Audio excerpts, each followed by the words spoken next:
Episode 6। अभी तक आप सभी ने कहानी के पिछले भाग में देखा कि किस तरह यमुना के पूजा से ये पूछने पर कि क्या वो रूही की मां बन सकती है। ये सुन पूजा को एकाएक शौक लग गया और उसके सारे अतीत उसके आंखों के सामने आ घूमने लगे। तभी ये बात रजत ने भी सुन ली, जिस वजह से वो वहां पर आ अपनी मां पर जोर जोर गुस्सा करने लगा। अभी इन दोनों के बीच बहस चल ही रही थी कि तभी पूजा वहां से बिना कुछ बोले भाग भाग गई। उसको ऐसे भागते देख यमुना बोली, वो तुम्हारे गुस्से की वजह से भाग गई।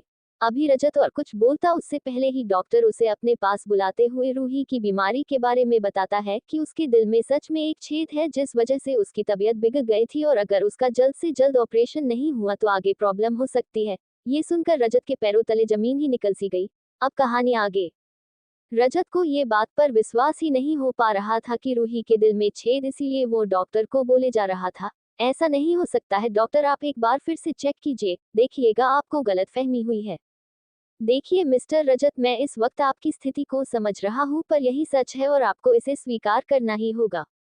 तो डॉक्टर आप ही बताइए, मैं क्या करूँ जिससे मेरी बच्ची बिल्कुल ठीक हो जाए। मिस्टर रजत आप इतना घबराए मत, आजकल तो हर बीमारी का इलाज है। इस शहर में मेरी अपनी एक हॉस्पिटल है, आप अगर चाहे तो रूही को वहां एडमिट करवा सकते हैं। मैं वहां पर डॉक्टर को सारी डिटेल्स भेज दूंगा, फिर एक दो दिन में रूही का ऑपरेशन हो जाएगा और वो ठीक हो जाएगी। डॉक्टर की बात सुन रजत झट बोल पड़ता है, आपको जो करना है कीजिए डॉक्टर, जितना पैसा लगता है उतना लगाइए, बस मेरी बच्ची को कुछ नहीं होना चाहिए। ठीक है मिस्टर रजत, मैं वहां रूही की सारी रिपोर्ट भेज देता हूँ, आप आज ही वहां चले जाइए। ओके डॉक्टर, पर डॉक्टर हॉस्पिटल का नाम क्या है। नमो हॉस्पिटल, मैं आपको व्हाट्सएप पर हॉस्पिटल जाने का रास्ता का लिंक शेयर कर देता हूँ। ठीक है डॉक्टर, मैं अभी ही रूही को लेकर वहां के लिए निकलता हूँ। ये सब रजत जल्दी से यमुना को आवाज देकर बुलाने लगा, माँ माँ। रजत की आवाज सुन यमुना जी उसके पास आते हुए कहती है, क्या हुआ बेटा, तुमने मुझे क्यों बुलाया। माँ हम अभी दूसरे हॉस्पिटल के लिए निकल रहे हैं। पर रजत बेटा ऐसे अचानक से हुआ क्या है। यमुना जी के पूछने पर डॉक्टर कहते हैं, देखिए माँ जी, रूही के दिल में एक छोटी सी छेद है और हमें उसका ऑपरेशन करना होगा। डॉक्टर की बात सुनकर यमुना एकदम से हैरान रह गई और घबराते हुए रूही के पास जाकर बोली, डॉक्टर पर मेरी रूही ठीक तो हो जाएगी ना। हाँ माँ जी, ये सब आजकल बहुत आम बात हो गई है, हर 10 पेशेंट में से 5 में इस तरह के केस आजकल पाए जाते हैं। फिर रजत यमुना और रूही को लेकर हॉस्पिटल के लिए निकल पड़े। इधर पूजा जब अपने घर पहुंची तो सलोनी को सामने एकदम गुस्से में देख उसके पास जाते हुए पूछी, बुआ आप इतना परेशान क्यों लग रही है, क्या कुछ हुआ है क्या। आहा बढ़िया आई, एक तो खुद ही परेशानी खड़ी कर देती है, ऊपर से मासूम बन के पूछने चली आती है कि बुआ कुछ हुआ है क्या। ये बोल सलोनी जी पूजा को हल्का से धक्का दे देती है। बुआ आप मेरे साथ ऐसे क्यों बात कर रही है, मैंने क्या किया है। ओह तो तुझे क्या अपने गोद में बिठाओ, मैंने सोचा था कि तुझे किसी अमीर आदमी के साथ सेट करके मैं भी कुछ पैसे कमा लूंगी, पर नहीं, तू तो मेरे सर पर बैठकर ही नाचने लगी, जब मन किया घर से गायब हो गई। ये क्या तेरे बाप का घर है, वहां पर तो तेरा कभी मुंह खुला नहीं। यहाँ देखो मैम साहब को लगता ही नहीं है कि ये वही डरपोक और सहमी लड़की हो। मैंने तुझसे जरा सा प्यार से क्या बात कर ली, तू तो मुझे ही नुकसान पहुंचने पर तूल गई।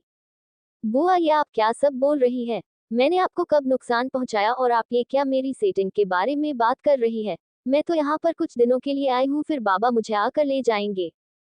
ओहो, तो तुझे क्या लगता है कि ये जो मैं तेरे पर खर्चे कर रही हूँ वो सब तुझे प्यार करती हूँ इसीलिए। फ्री में तो मैं किसी को नहीं पूछती, वो तो मुझे तुझसे पैसे मिलने वाले थे, इसीलिए मैंने भाई को बोल तुझे यहाँ बुलाया था। पर तेरे बिना बताए घर से गायब होने की वजह से आज एक मुर्गा फंसते फंसते रह गया। अब जब मुझे तेरे से कोई फायदा होगी ही नहीं तो मैं तुझे अपने घर में बिठा कर क्यों फ्री का खिलाऊंगी, चल भाग मेरे घर से। ये बोल पूजा के बाह पकड़ जबरदस्ती उठा सलोनी जी उसे बाहर के तरफ धकेल दी। पूजा रोते हुए बोले जा रही थी, प्लीज बुआ आप मेरे साथ ऐसा कैसे कर सकती है, आप तो मुझसे प्यार करती थी ना। प्लीज बुआ मैं यहाँ पर कहाँ जाऊंगी, कम से कम जब तक बाबा नहीं आ जाते तब तक ही मुझे अपने घर में रहने दीजिए। कोई जरूरत नहीं है, जैसे हमेशा घर से भाग जाती है उसी तरह जा, अब जाकर वहीं पर रह और अगर कहीं जगह नहीं मिले तो जाकर कहीं मर जाओ और पीछा छोड़ दे, सबका सबका भला ही होगा। वैसे भी तेरे वजह से भाई की जिंदगी जहनुम बन ही गया है। ये बोल सलोनी पूजा के मुंह पर जोर से दरवाजा लगा देती है। बेचारी पूजा वहीं खड़ी खड़ी रोती रह जाती है और खुद में ही बोलती है, भगवान जी मैं कहाँ जाऊँ, मैं यहाँ पर किसी को जानती भी नहीं हूँ और ना ही मेरे पास एक रुपए ही है जो घर भी चली जाओ। वैसे भी घर जाकर क्या ही होगा, मेरे वहां वापस जाने से बाबा के जिंदगी में और मुसीबत ही आएगी। मैं मर भी तो नहीं सकती हूँ बाबा से प्रॉमिस जो किया है। आप मेरे साथ ऐसा क्यों कर रहे हैं भगवान? मुझे लगा था कि कम से कम बुआ मुझसे बिना किसी मतलब के निस्वार्थ प्यार करती है, पर नहीं, वो मेरी गलत फहमी थी। भगवान, क्या मुझसे सिर्फ बाबा छोड़कर और कोई प्यार नहीं करता है?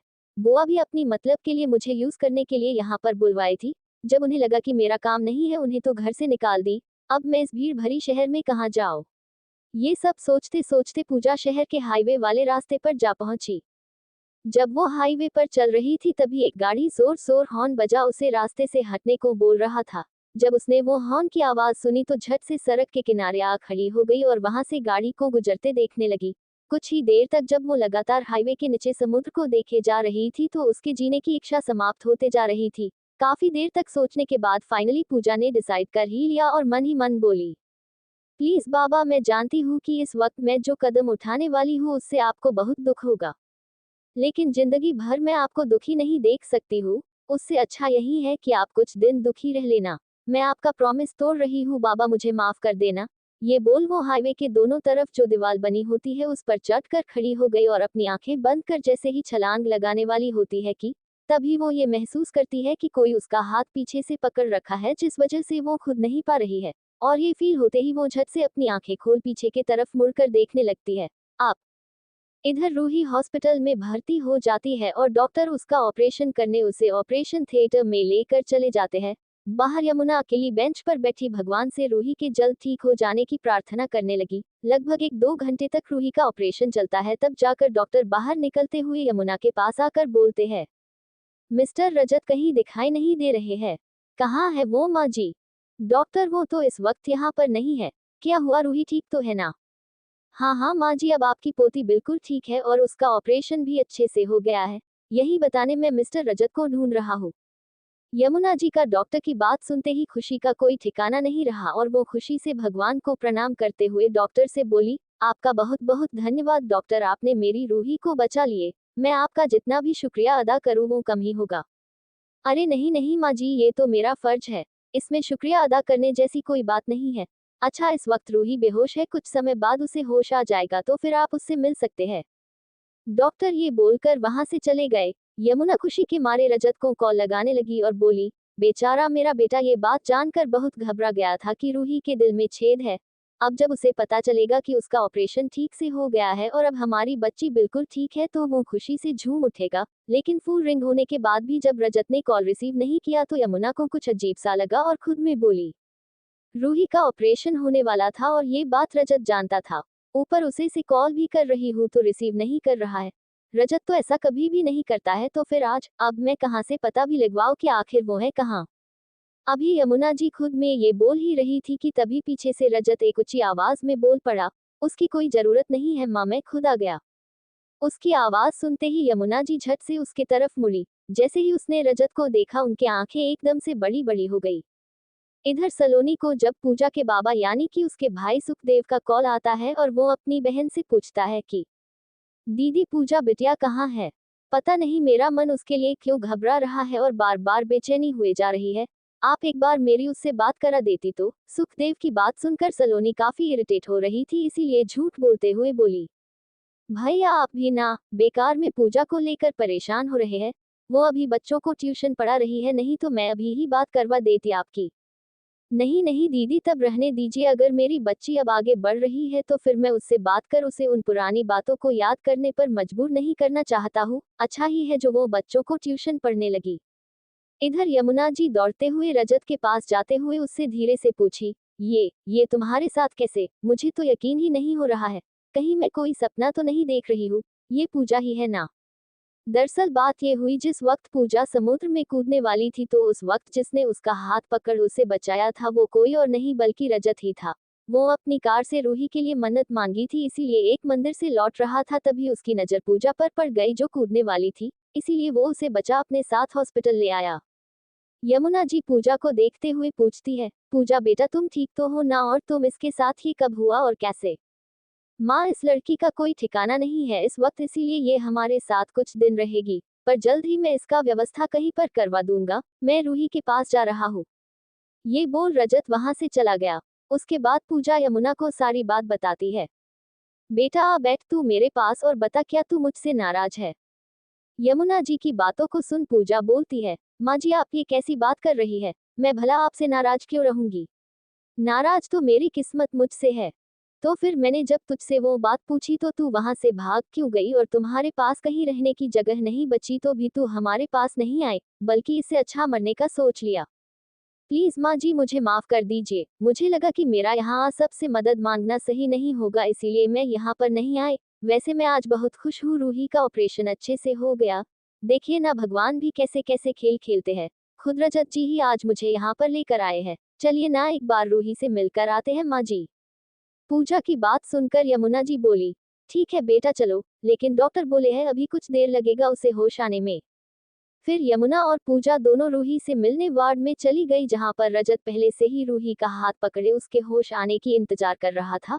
पूजा इसीलिए धीरे से कमरे के अंदर आई ताकि रजत उसे ना देख ले क्योंकि वो इस वक्त उसे परेशान करना नहीं चाहती थी। और वो जानती थी कि उसे देखते ही रजत का मूड खराब हो जाता है इसीलिए वो पीछे चुपचाप खड़ी हो गई और यमुना को भी इशारे से वो यहाँ पर है ये बताने से मना कर दी। तभी सभी ने देखा कि धीरे धीरे कर रूही को होश आ रहा है। ये देखते ही सभी के चेहरे पर एक अलग सी ही खुशी आ गई और रजत झट से रूही का नाम लेते हुए बोलने लगा, रूही रूही बेटा देखिए आपके पापा यहीं पर है, देखिए ना, आप अपनी आंखें खोलिए बेटा। रूही जैसे ही अपनी आंखें खोलती है पीछे खड़ी पूजा को देखते ही एक प्यारी सी स्माइल के साथ बोल उठती है, पूजा आंटी आप मेरे पास आइए ना। रूही के मुंह से पूजा का नाम सुनते ही रजत उधर मुड़ देखने लगता है जिससे पूजा को लगता है कि वो गुस्सा हो रहे हैं इसीलिए वो दूर से ही रूही को बोलती है, इस वक्त बेटा आप आराम कीजिए, डॉक्टर अंकल ने आपको आराम करने के लिए बोले हैं ना, हम बाद में मिलकर खूब बातें करेंगे। लेकिन तभी रजत धीरे से आवाज में बोलता है, जब रूही तुम्हें बुला रही है तो चली जाओ एक बार उसके पास।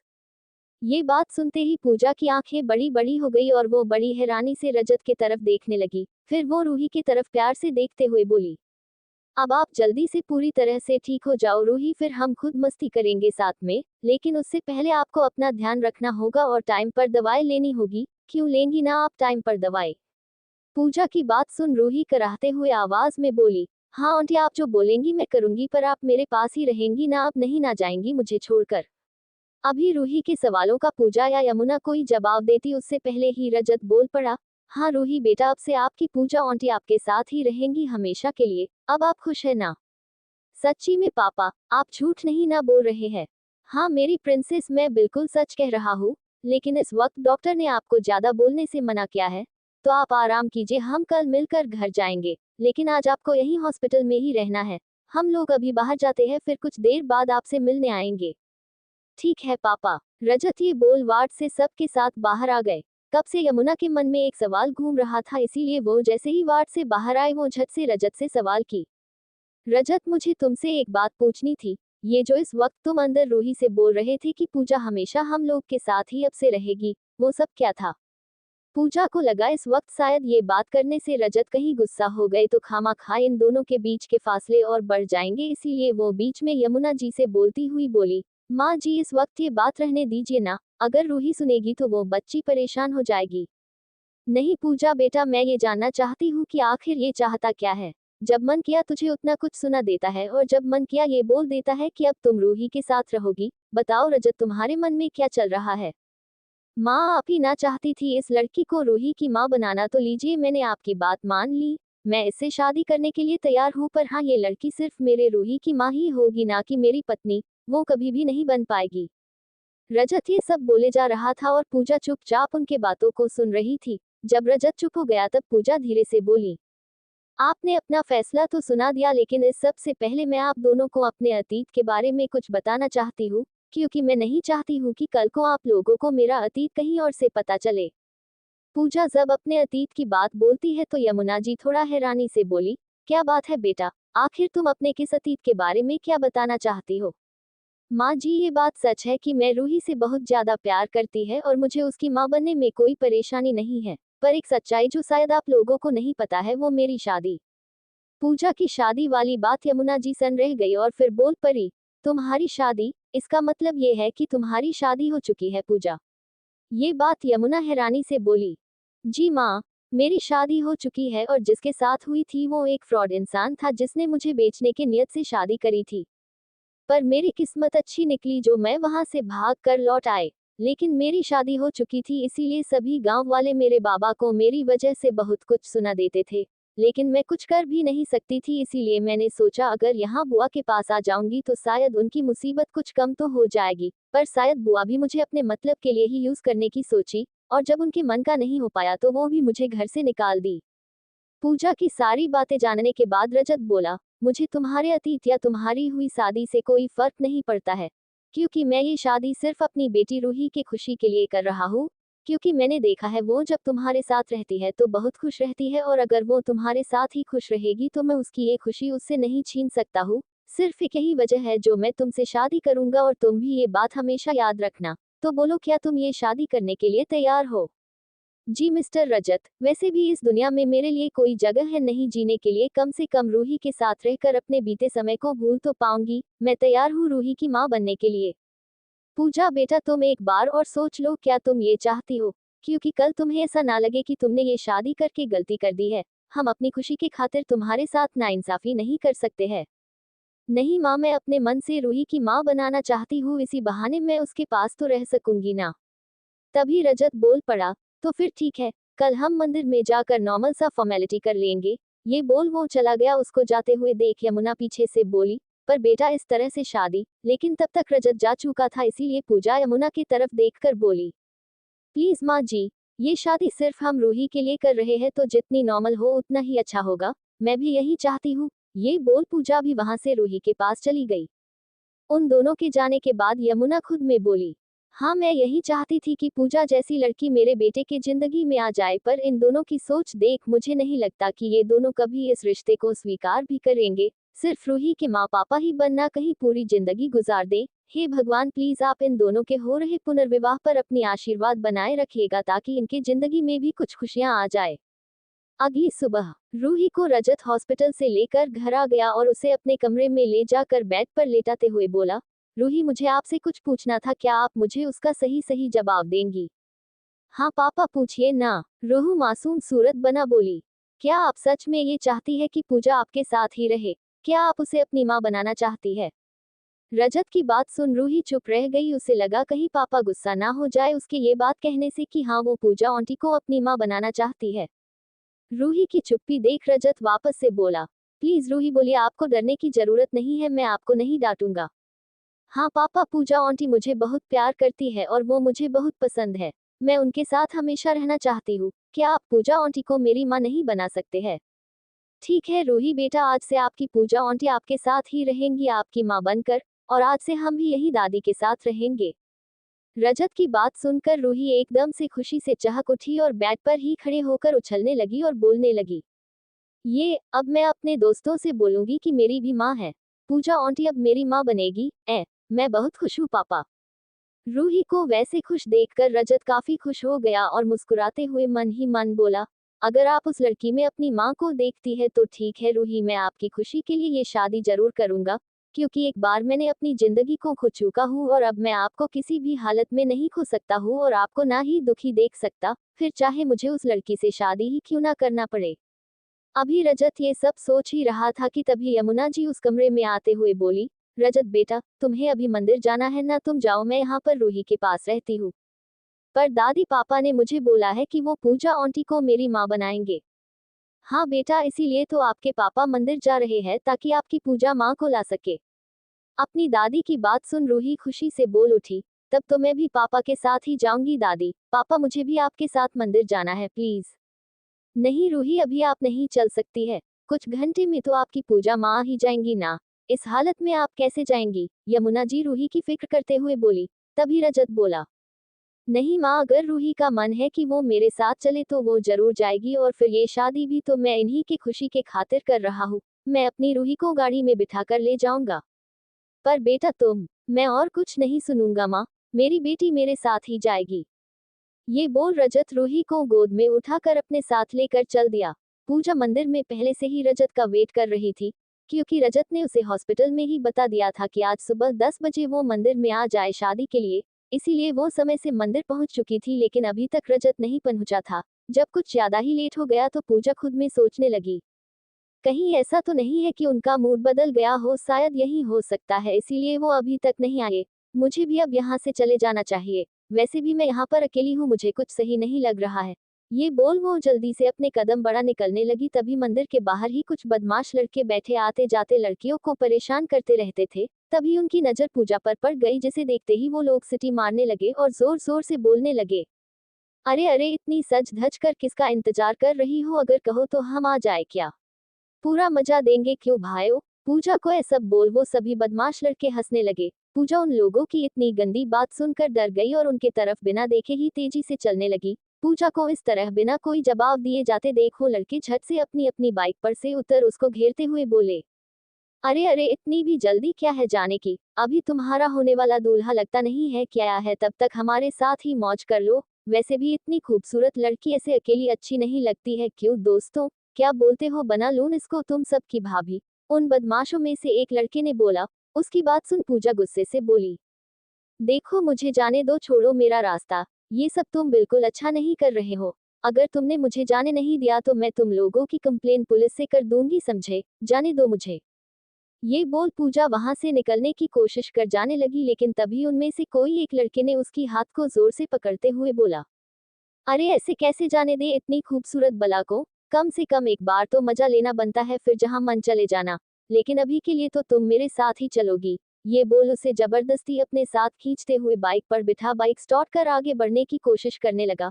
पर वो हैरान तब रह गया जब उसके बाइक स्टार्ट करने के बाद भी वो आगे नहीं बढ़ पा रहा था, जबकि बाइक तो स्टार्ट थी। इसीलिए वो गुस्से से बाइक को गायमली देते हुए बोला, अब तुझे क्या हो गया है साले, ये आगे क्यों नहीं बढ़ रही है। ये बात जैसे ही उनसे बोला कि पीछे से एक आवाज आए, क्योंकि इस बाइक पर तेरे बाप ने अपना हाथ रख दिया है, अब ये बिना मेरी मर्जी के नहीं चल सकता है। ये आवाज सुनते ही वो लड़का और पूजा दोनों पीछे मुड़कर देखने लगे।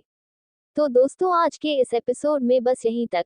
आगे की कहानी को हम अगले एपिसोड में सुनेंगे। फिलहाल के लिए दीजिए हमें जाने की इजाजत और इसी तरह सुनते रहिए हमारे द्वारा लिखी स्टोरी पुनर्विवाह।